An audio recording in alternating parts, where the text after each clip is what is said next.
by congratulating Coach York on that 1000th win. I can't even, obviously, it's hard to imagine that many wins. And the appreciation I've gotten for Bowling Green over the last 5.5 years since I've been here, and how big of a part of the history he was. He still is, excuse me. Just congratulations to him and his staff at BC and everybody that's been involved with Bowling Green's program. But quite an accomplishment, so good for him.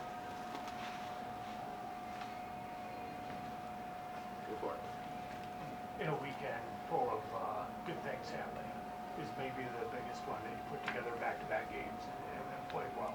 Yeah, I mean, I know you guys didn't get to see this, but the weekend that we were at Bemidji, we put back-to-back games and played well. So it hasn't been 2 months. It's been 3 weeks. And the game at Lake Superior, I mean, those are on the road, you know. So yes, Kevin, we put 2 games back-to-back at home, but it hasn't been all season long that we haven't been able to do that. So we just need to find a way to. We've been getting good efforts every weekend, at least one. We want to find a way to make it 2 for sure, no doubt about it. I think that the difference between good and great in college is that consistent effort over the course of a weekend. It was nice to get that this weekend. Coach, when we talked yesterday, you talked about, yeah, it was nice to get 6, but getting that consistent offense was the question. Did you feel it's answered by tonight? Yeah, I mean, you know, Brandon Hawkins is all over the score sheet. He was our leading scorer from last year. He had 4 or 5 or 6 goals or something coming into the weekend. Our power play was 2 for 7 tonight. I'm not saying our offense goes as Hawkins goes, but you know, he's a guy that was contributing or had 16 goals last year and was struggling finding that consistent production. But our guys were all, you know, it's nice to see Tate there. Cooper was all around it all weekend. You know, Matt Polkamp scored. There's a huge shorthanded goal early. Not only did we score 2 in the power play, but we had a shorty. We do it by committee, John, and it was nice to see over the course of 2 games a bunch of guys contributing. So we'll take that. When you say by committee, it certainly was that this weekend. You had a bunch of different guys last night, 14 different guys tonight. Obviously, I mean, you preach all the time scoring by committee, but obviously that doesn't happen all the time. But when you guys are out there playing aggressive in all facets of the game, is it just easier for that to for come sure about that way? You know, I think you've got younger people feeling more comfortable.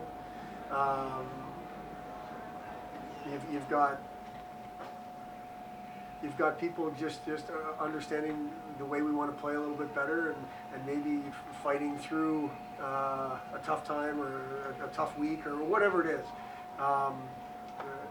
We've done it by committee since the day we got here. That's not the first time we've talked about it, or people have pointed out, man, you had this many different scorers or this many different guys get points. Because the other thing that was involved tonight and this weekend was our D. This wasn't just a forward effort. We need our D involved. Anybody that knows hockey at the D1 or major junior or pro level, to get offense, to create offense, you have to have defensemen that can get involved, and our D were involved. So I think it was, that's what we are capable of doing, and it reminded us that when we do things with purpose and detail, we can get a bunch of chances, and this is something we talked about last night. With a bunch of chances, we will score. And yeah, when you scored 2 goals on that power play, do you feel like that kind of set the tone for the rest of the game? I really do. Yeah, Zane. I think the power play. I mean, when you start with the penalty kill, I thought they did a great job because I believe Anchorage killed off a power play. Then they had a power. They killed off one of our power plays. Then they had a power play of themselves. We scored. Then they get the 5-minute, and we obviously do what we did. They did score at the end of a penalty kill situation, but it was an even strength goal. It's a puck I'd like to see us clear, but our power play got that momentum right back with 2 big goals. So I think it was huge for the power play to do that at that time. What does Adam Smith do that you like that you added to the power play? He shoots the puck well. His decisions are smart and simple. It's a left shot D, Kevin. I mean, you know, to have a left shot up there and not have to put a forward up there. You know, both him and Jordan, I talked about this last night, they're both guys that bring offense to the table, and they both shoot the puck really well. Adam, you know, we decided to give him an opportunity, and what he's done with it has been pretty good. But it's pretty simple. Like, it's not, we've seen like a Freeburgs, it's not that. It's pretty simple. Move the puck across the blue line, fire puck on net, good simple decisions. But those are the things. I mean, not a whole lot different than what he does 5-on-5 that attracts us to him. I know you said you were gonna ease Adam and Jordan into their spots, but in the back of your mind, did you anticipate Adam being on the power play at some point? No, but we ease them in was my way of not trying to put a whole lot of pressure on Right. either one of them because of, you know, the situation they were coming into.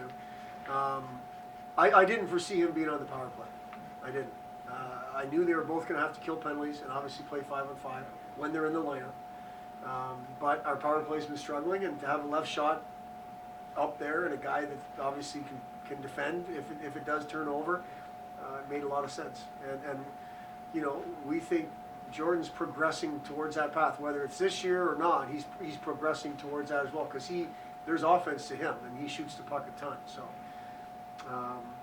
I didn't foresee it, but that didn't mean, that didn't mean that there was no way it was going to happen. What's Tyler Spizzi's status?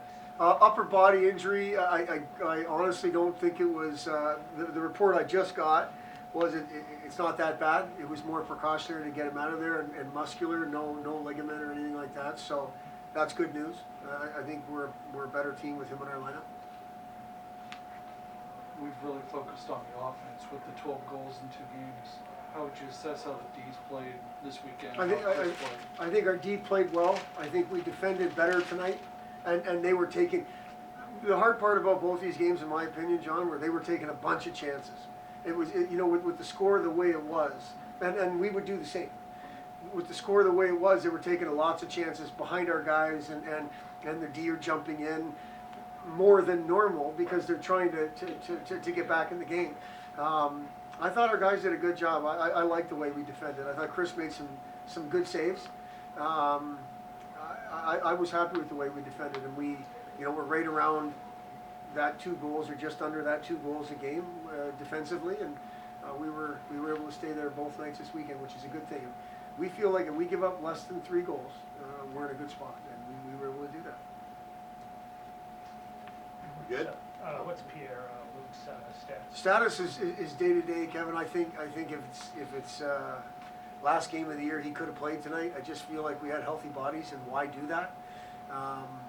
It's still a lower body injury that I think resting tonight and having the next couple of days off is a good thing for him. We need him 100% next weekend.